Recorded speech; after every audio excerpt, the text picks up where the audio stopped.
Let's talk about how to land your six-figure corporate job through networking. How can you get networking to work for you?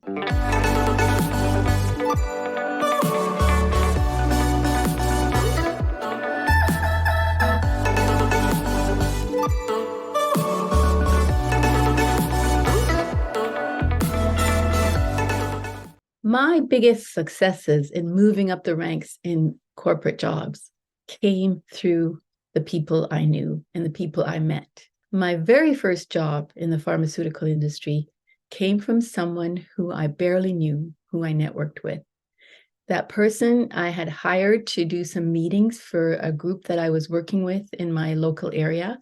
And this person was a really great salesperson. After about a month of working with her every morning, every Monday morning with my team, she said to me, I've heard about a job that I think you should apply for. I know the person. I'll give you her name if you're interested. And it's for the pharmaceutical industry.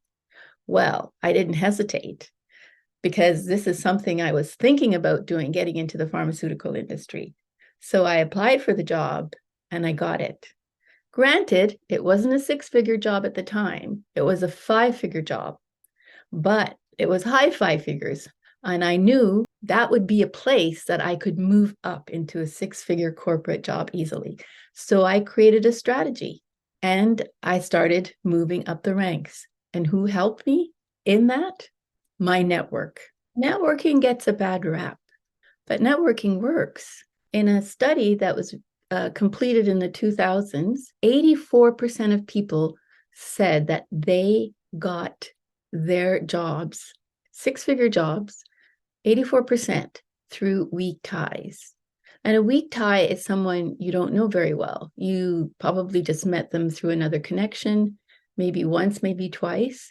But weak ties can be very influential in helping you to open up opportunities. The percentages are very high of how network works, but you have to learn the tactics. You have to be good at it.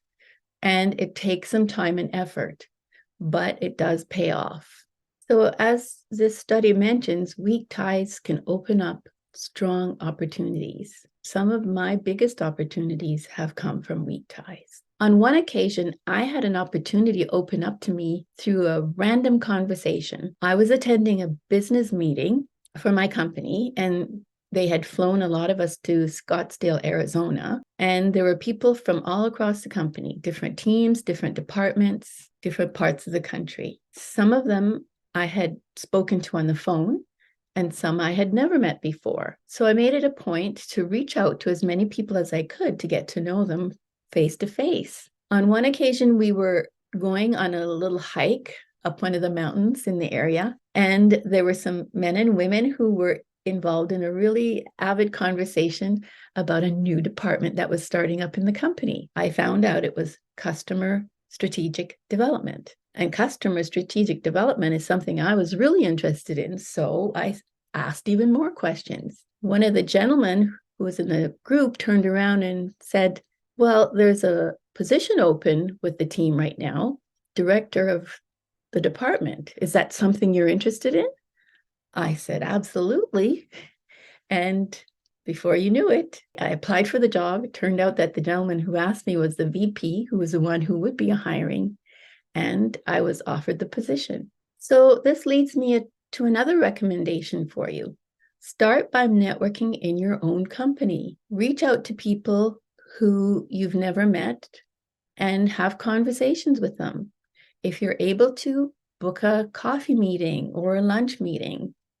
Don't ask them for anything, but be interested in what they do and find out how you can be of help to them. When you find out what you can do that will make their life easier, do it. Find a way to do it.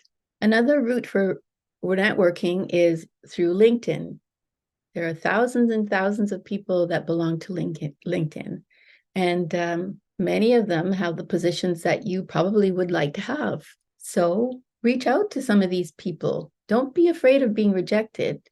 Most of the time, you'll get a favorable response if you ask in the right way. Ask them, once you've connected with them, How did they get to where they are? What do they like about the position they're in? What recommendations would they make for certifications that are needed for the job? What books would they read? Or what books did they read? What associations is it good to join? And when they make recommendations to you, go ahead and follow up on those recommendations and report back to them. Tell them about your experience, what you liked, and the results that you got from following their recommendations. Who are some other people you could talk to? What about the people you went to school with? Your friends, alumni, professors, advisors, people you did projects with. Think about the people who were innovators, collaborators, and connectors. When you reach out to those people, they'll be happy to hear from you because this is what they do as well. They're concerned about reaching out and finding out about people that they know and people that they don't know. Reach out informally. Just be a friend. Reach out and say something like, hey, your name came up. Could be in your mind. It could be in social media. It could have been in conversation with a friend. Just say your name came up. And I was just wondering, how are you doing? How are things going in your world? Have a conversation. Be interested in the person. Nowadays, people are feeling isolated and frustrated with social media. So your call or your text may be very welcome to this person when you present yourself as someone who is just interested to know, how are you doing? You could also have a more informal meeting, like an information meeting. And this would likely be with someone who you'd like to be a mentor, someone who's ahead of you. So you want to go to that meeting with an agenda, something that you really want to talk about. And especially not asking for anything, but finding about their recommendations of how you should proceed in your strategy to move forward. Your objective, your main objective in those conversations should be to find out who else you should be talking to. The reason for this is you want to build your network out. And when you ask for referrals of who you should be talking to, it helps you to connect with other people. The more people you connect with, the more likely you are to find out about opportunities, positions, and the six-figure job you're looking to get. So when you ask this person, who else do you think I should be talking to? Make sure you connect with those people when she tells you who they are and gives you their information. Once you make the connection with someone who was recommended to you by your mentor or someone in an information meeting, do make sure that you go back to them and tell them how the conversation went with the person who they referred. People love to help, and they also love to feel appreciated for the help that they give. I'm sure that soon you'll uncover that opportunity for the six-figure corporate job that you're looking for. So if you want more help with this, click on the link below and let's get started in landing you your six-figure corporate job today.